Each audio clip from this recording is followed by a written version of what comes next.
This program is rated PG. It contains themes and scenes which may not be suitable for very young audiences. Parental guidance is advised.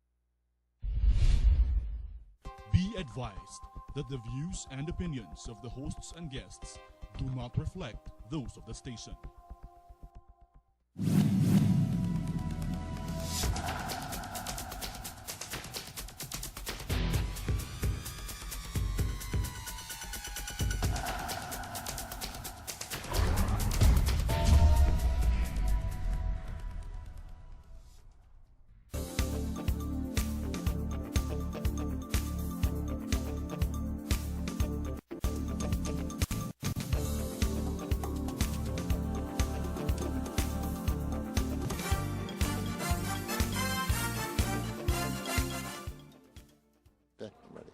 Magandang gabi po sa inyo lahat and welcome to our show, Heartbeat Live. I'm your host, Ray Orosa.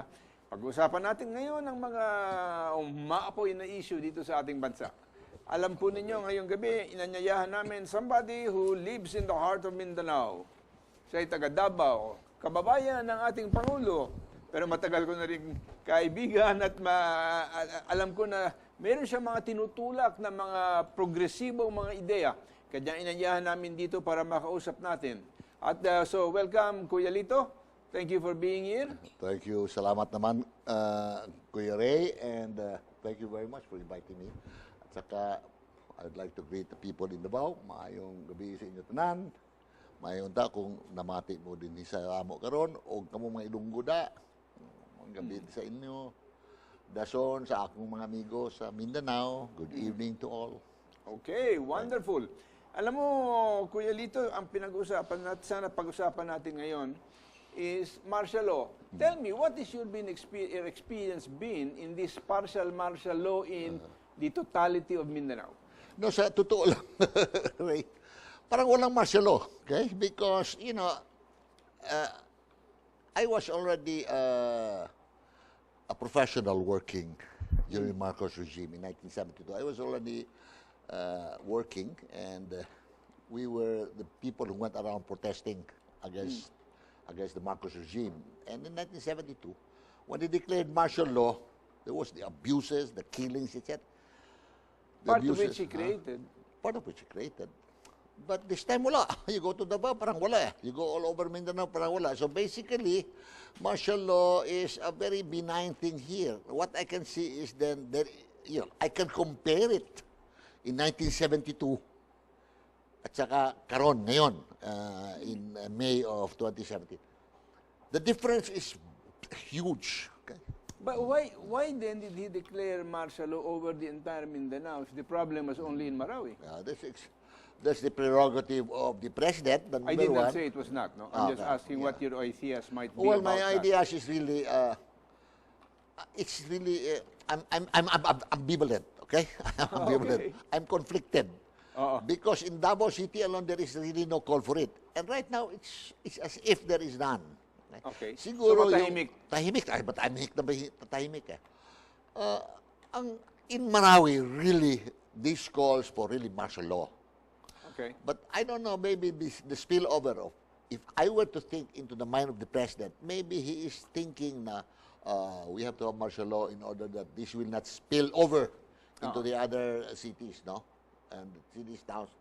And with that, I agree with him. On the other hand, right now, I do not have the kind of,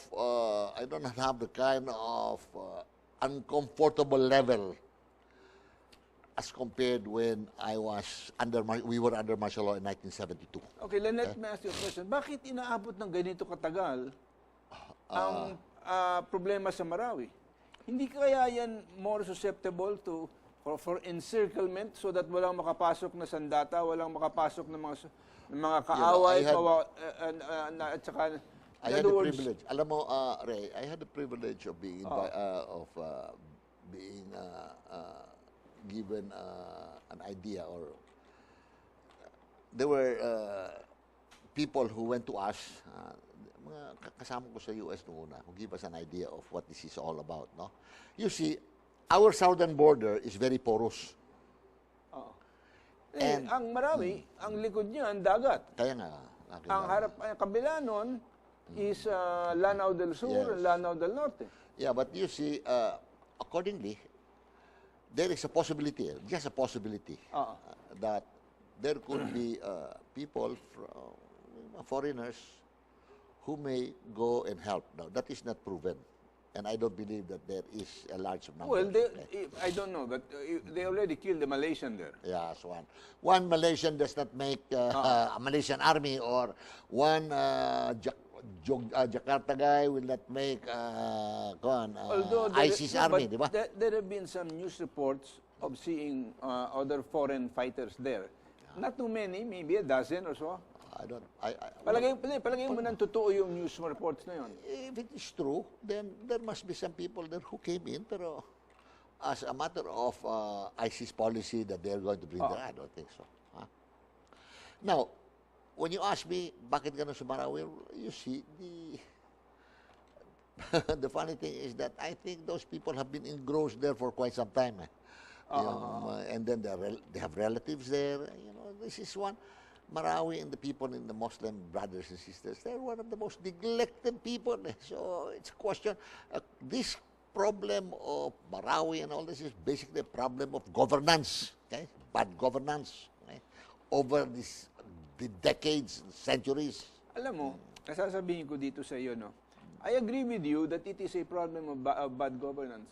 But at the same time, I have to point out, there have been a lot of Muslim leaders, national, and they have the ones that have been neglecting their people. In other words, I cannot blame them also because whether you blame them or not, we're just speaking facts. Okay. They have been kept in poverty, they have been kept poorly educated, and their own leaders did not seem to care about their situation. Well, they are the took advantage of them. Well, I will not go rush to judgment here, Ray, no? But I tend to believe you also that it's the patronage system and the sultanate concept in this area. Alam mo, patronage is one of the evils that breeds and feeds into bad governance. Because it is parasitical in character. It's really parasitical. That's why not only is it parasitical, and it eats the innards, the insides, political insides, but also from the outside. So what we can say now is that all boils down to political patronage and the relationship, especially in the Sultanate, where number one ako ang patron, ikaw ang susunod sa akin. Ganun ba? So we Masyadong patriarchal. Exactly. Well, we'll put it more patriarchal, but I would consider it as a more patronage in a sense. So one of the solution there really is, first is to really come up with massive education. Number two is political education. Importante, political education. And let's pour money into these areas. Okay? There are going to be leakages, I am sure. But then, this has been neglected for decades. Centuries.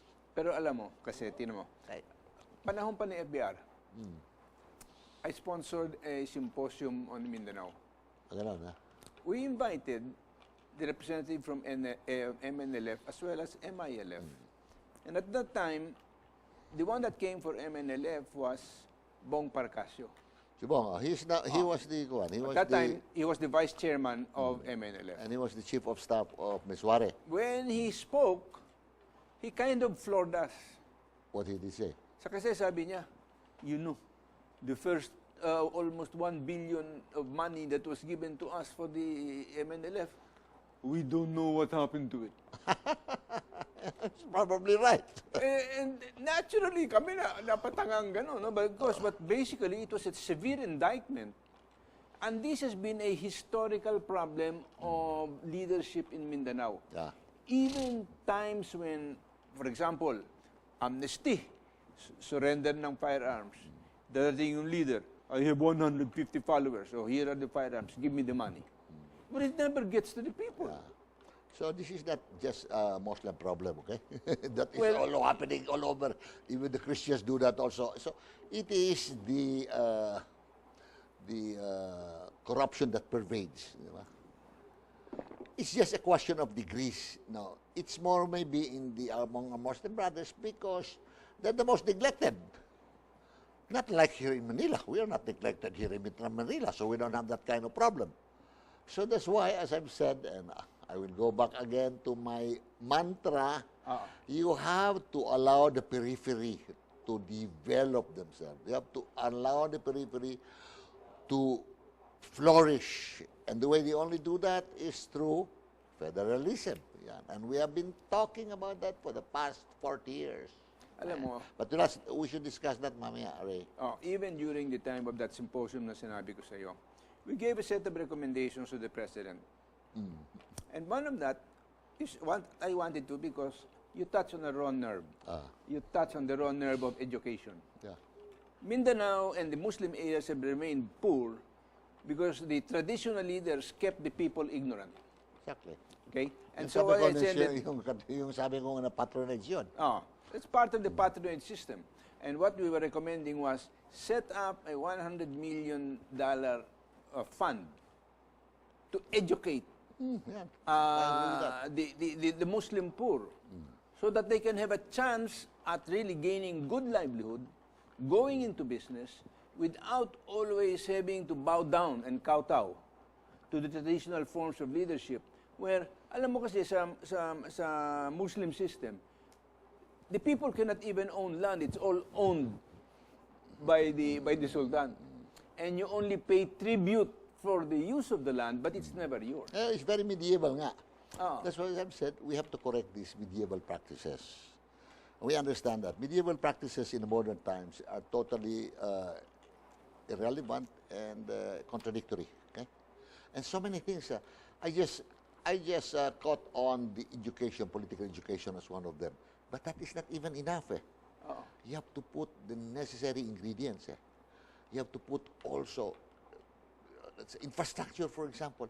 You know, three of the poorest regions are in that area in Mindanao. So, infrastructure, wala. Lahat na dito na lang sa central. See?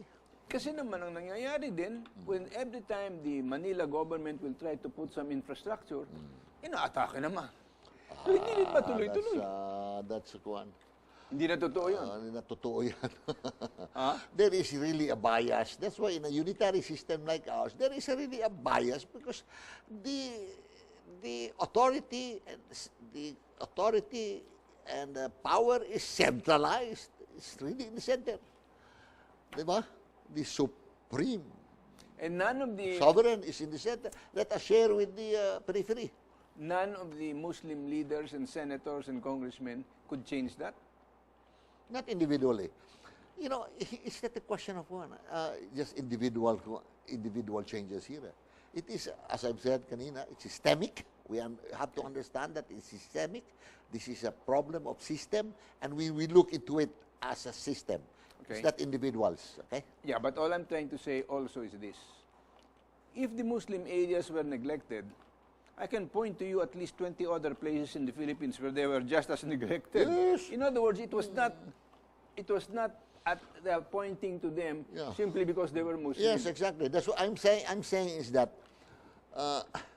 empirical evidence shows that we have more problems here in the Muslim area because they're the most neglected. Of course, there are other Christian areas neglected. Let us just also correct this. So basically, what I'm saying here is governance, good governance. Okay, you have to come up with the right time. You make me feel so helpless because good Paminsan- governance is so rare. Ray, paminsan, Ray, it's really you have to bite the bullet here. You have to define the things. You have to exactly say what it is all about. And that is the start of healing process. That is the start of solving problems. Okay. When you know the problems, the parameters of the problem, di ba? Good analysis. But we have to pause for a few reminders. Okay. So we will be right back. Wag kayong mawawala. Thank you.